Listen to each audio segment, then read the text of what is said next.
Let there be light. Let there be light. Let there be light. Let there be light. Let there be light. Let there be light. Let there be light. Zoe Flowers here, intuitive tarot reader.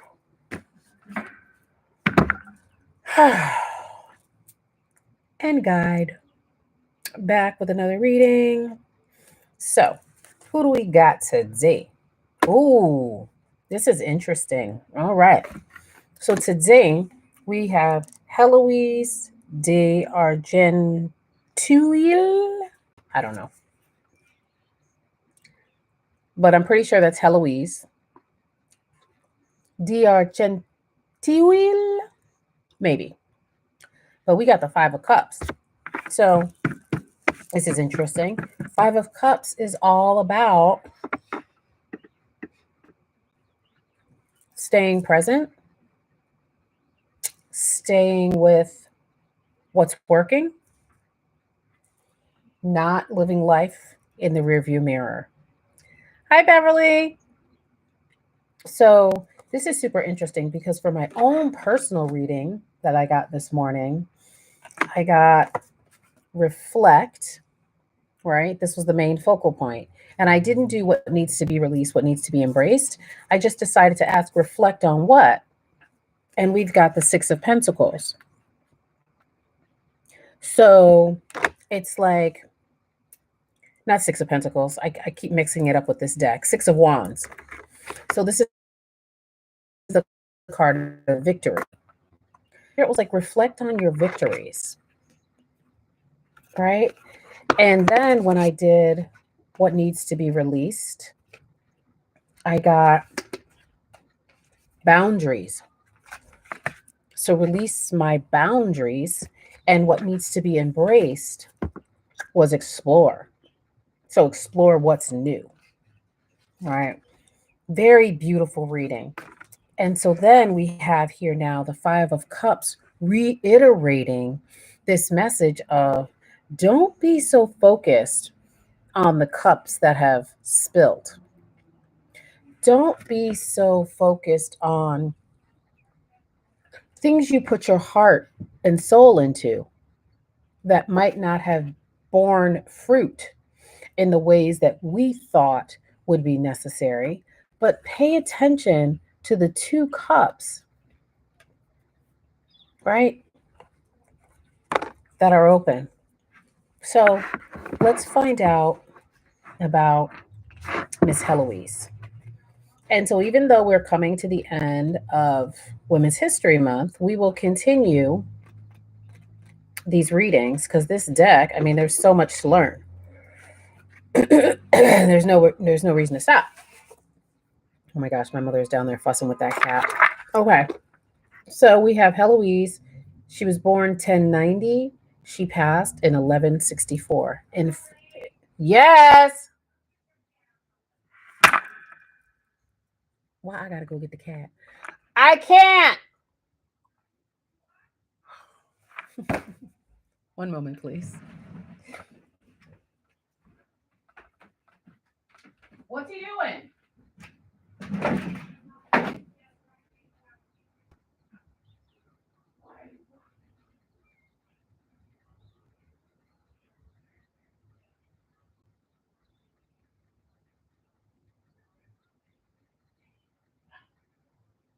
Don't attack me.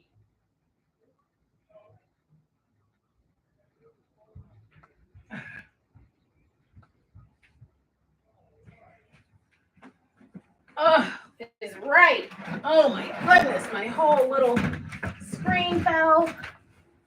Okay. I'm not starting this video over. Tracy! Exactly. I'm not starting that over. I can't be bothered with that. Thanks for hanging out.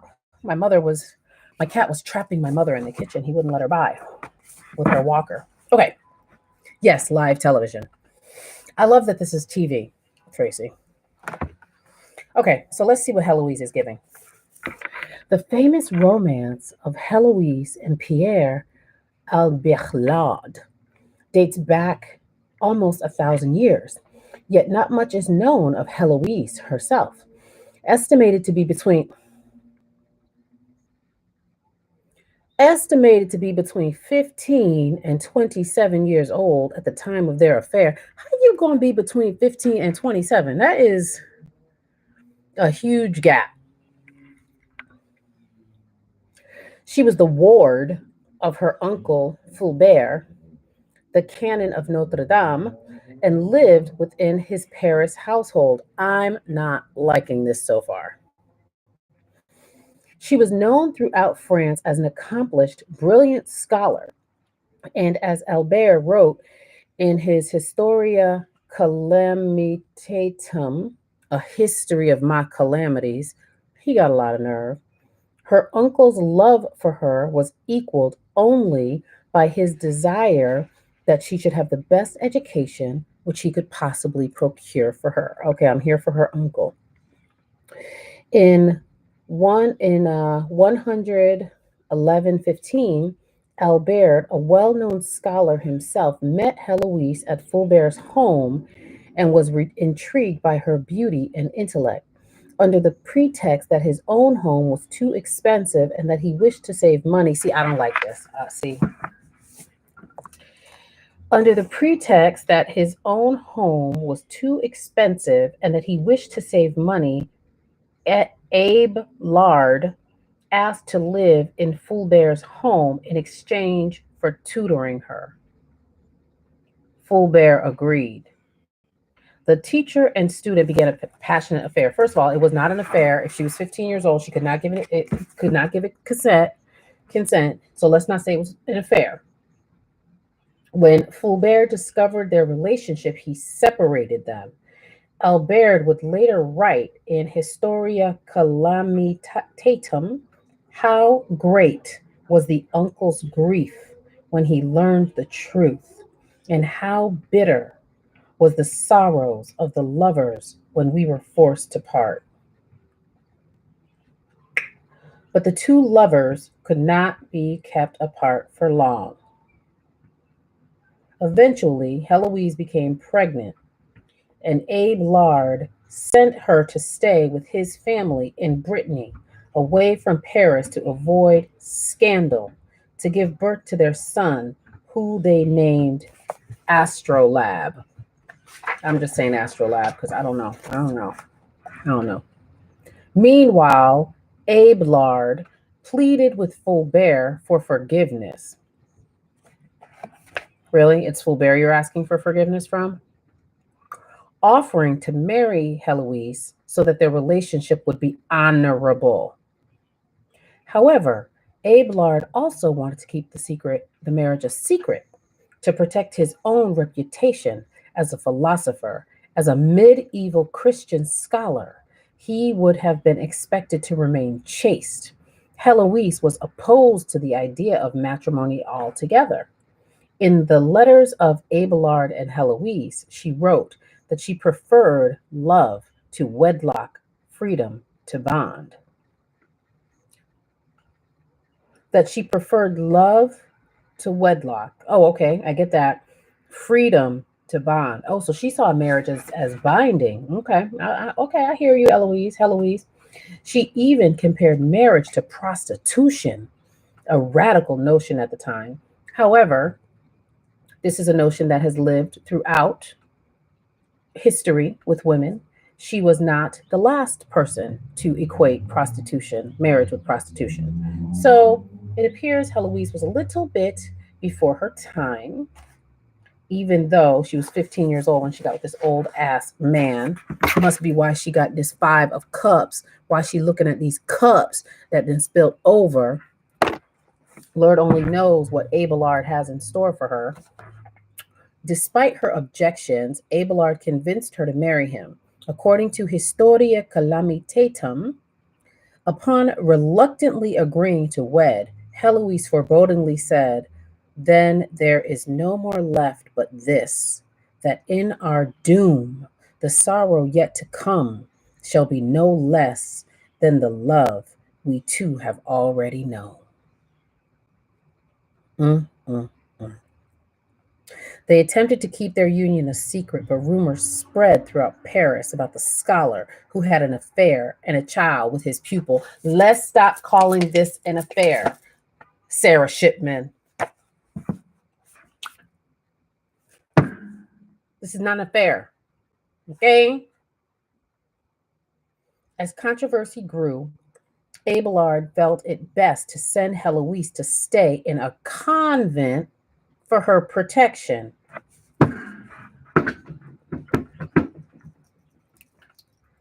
Fulbert was deeply offended by this move, exactly, thinking that Abelard was trying to rid himself of Heloise, that he was forcing her to become a nun. Now, after you then slept with the girl at 15, then given her a child, you snuck into the uncle's house under false pretenses. Now you want to send her off, forcing her to get married when she doesn't even want to get married. Now you forcing her to be a nun.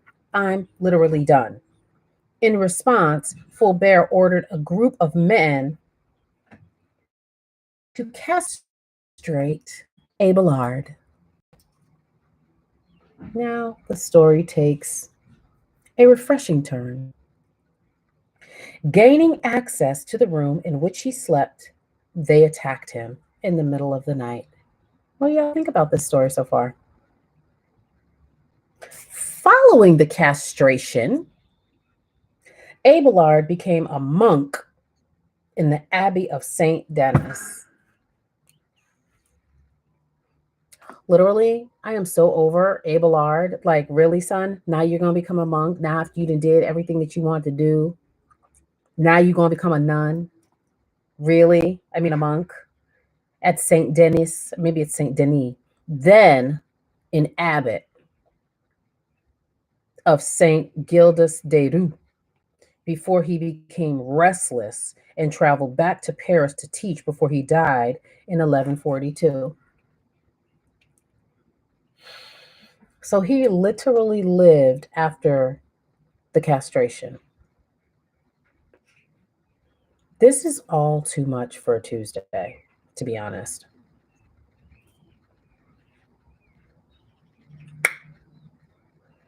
He urged Heloise to become a nun. Reluctantly, she bent to his wishes. First, she entered the convent in Argenteuil, where she became a prioress. So that's interesting because that's her last name, Héloïse of Argenteuil. So she didn't take his last name, I guess. So she became a prioress. I don't know what that means.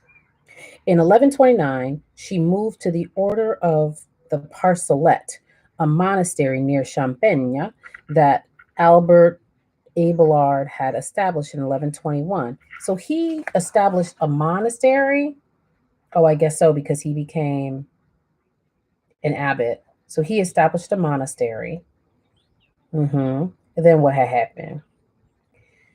And she stayed there until her death in 1164. There she became an abbess. Okay, so the woman, the female, whatever version of an abbot, I guess, using her extensive knowledge of theology, languages, medicine, and philosophy to mentor her fellow nuns.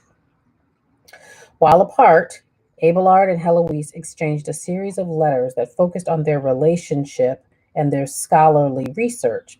This correspondence, consisting of 4 personal letters and 3 letters of direction, are the contents of the letters of Abelard and Heloise.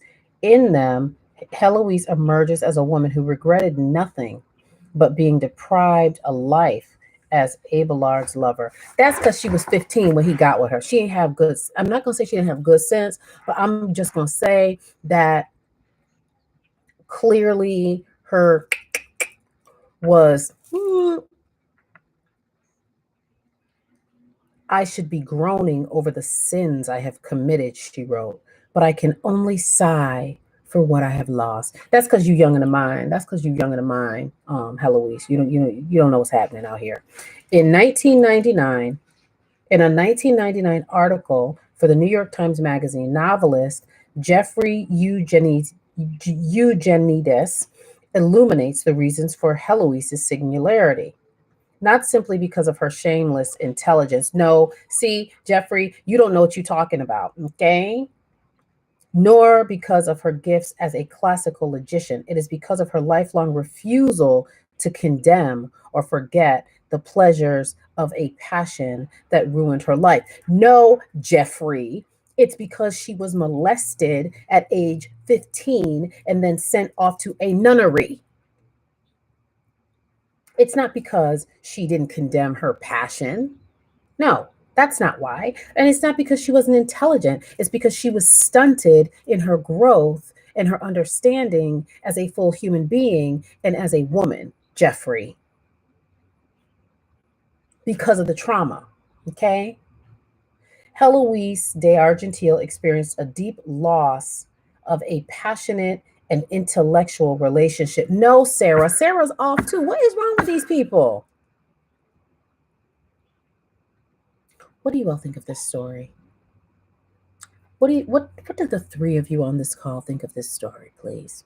Please tell me what you think. I think this mess is a mess, which is exactly why it is the 5 of Cups.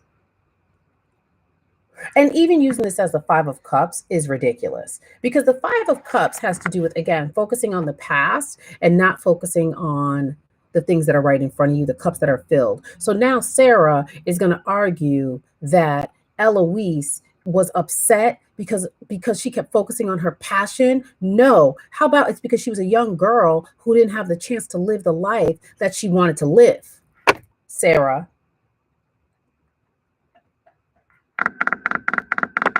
the 5 of Cups indicates a tragic loss. Yes, how about the loss of her innocence? If this card appears in your reading, it may signify a calamity in your past that you likely feel will always affect you. All right, I'm here for that. The card may also represent the potential for an upcoming setback. I've never seen the 5 of Cups in that way. Proceed with caution, but keep your heart open to the lessons that you might learn from future trials. Okay. The card signals the melancholy that arrives with misfortune, but it doesn't indicate that it's the end of your story, just the conclusion of one chapter. Okay. Give yourself space to process your feelings, whether that is through writing, meditation, or confiding in a friend. Key questions to consider with the 5 of Cups are: what events in your past have caused you sorrow? What plans for the future did you give up as a result? What is the healthiest way for you to process grief? That is one thing I do like about this deck is she always ends with questions. However, Sarah, your interpretation of this lady's story is troubling, to say the least. We're not going to just sit here and talk about this lady felt a loss because the passion left her life. Like, we're going to stop that. She literally was thrust into a nunnery, a life that she did not want.